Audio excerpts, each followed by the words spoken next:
mga kabataan at tungkulin dapat gampanan. At sa bawat kabataan, may kwento ng hihintay ng tuklasan.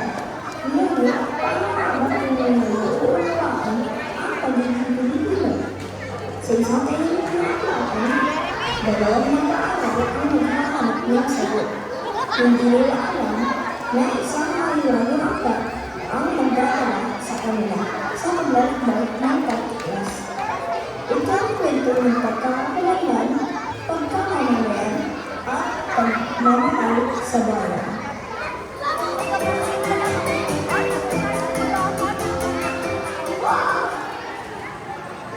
Hans, tapusin na natin ipag-isip para matapos na tayo.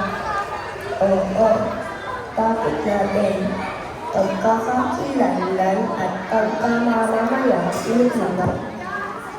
Alam ko na, para mabilis, ChatGPT na lang tayo. Sabi ni Sir, kailangan naman sa research na magsaliksik tayo. Nagsaliksik naman tayo Gusto nga lang. Gusto nga ni Sir na magkita at naiintindihan natin mismo ang mga references. Kaya, the best na dito, tayo sa library maghahanap. Mukhang hinahanap ko yung libro. O nito, yes sir, research po namin tungkol sa pagkakakilanlan at pagkamamalang Pilipino. Kaya ito ba na mabilis kaintindihan? Baka gusto mo na espesyal na libro. May maipapakita ako sa inyo.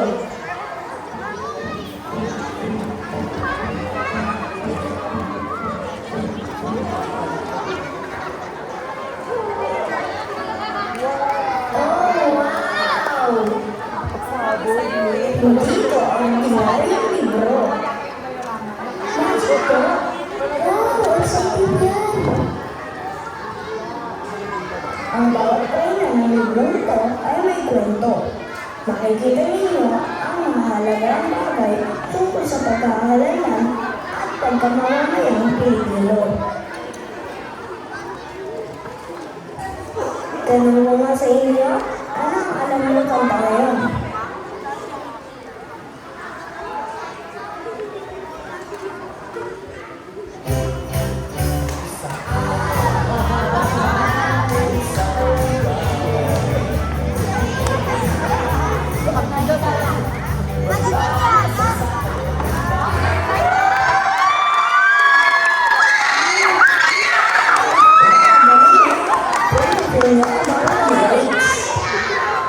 Ang pinabansang awit ba ang pagtanong Philippines? Sa tingin ko sa rinli. Dahil ang itong nangyari ay hindi basta kinalaman. Ito ay awit ang pagdunay sa ating bayan. Paalala ng kasaysayan at sakripisyo ng mga Pilipino. Kapag ginaawit natin ito, awitin ito na may paggalang at pagmamalaki sa ating bansa.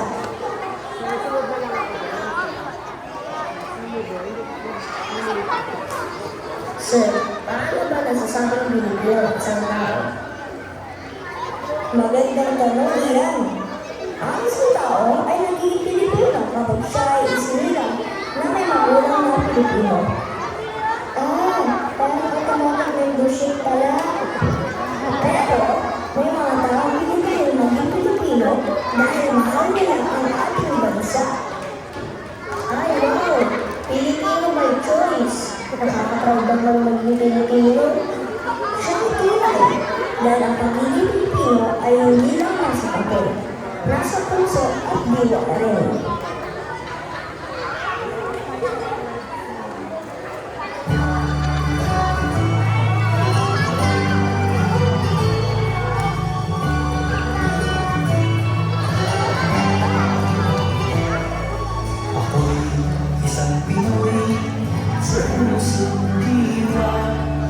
Pinoy na isinilang sa ating bansa. Ako'y hindi sanay sa wika, mga banyaga. Ako'y Pinoy na mayroong sariling wika.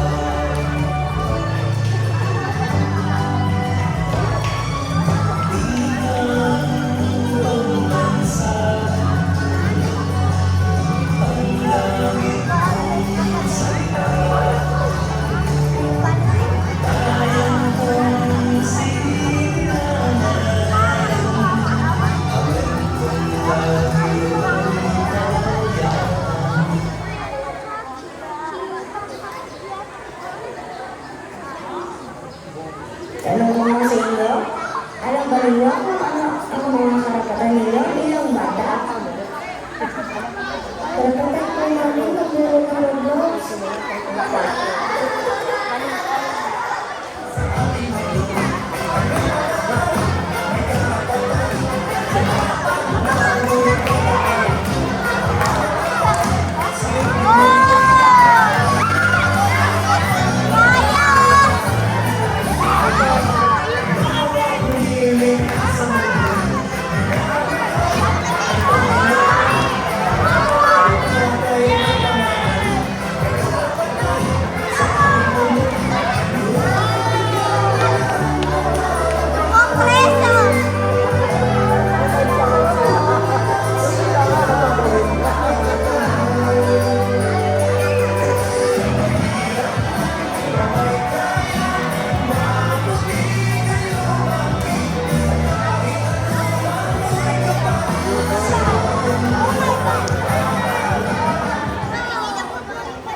Ang dami pala talaga ng karapatan ng bawat bata. Tama, ngunit tandaan ninyo, kapag may karapatan, may kasama rin tungkulin. Halimbawa po, sir, sumunod sa batas, Tama, paligaran ng kapwa, siya ang tunay. kapag tinutupad natin ang ating mga tungkulin, mas nagiging maayos at masaya ang ating pamayanan. Sir, parang timan pala ang pagiging mamamayan. Oo nga, hindi na ako ng karapatan.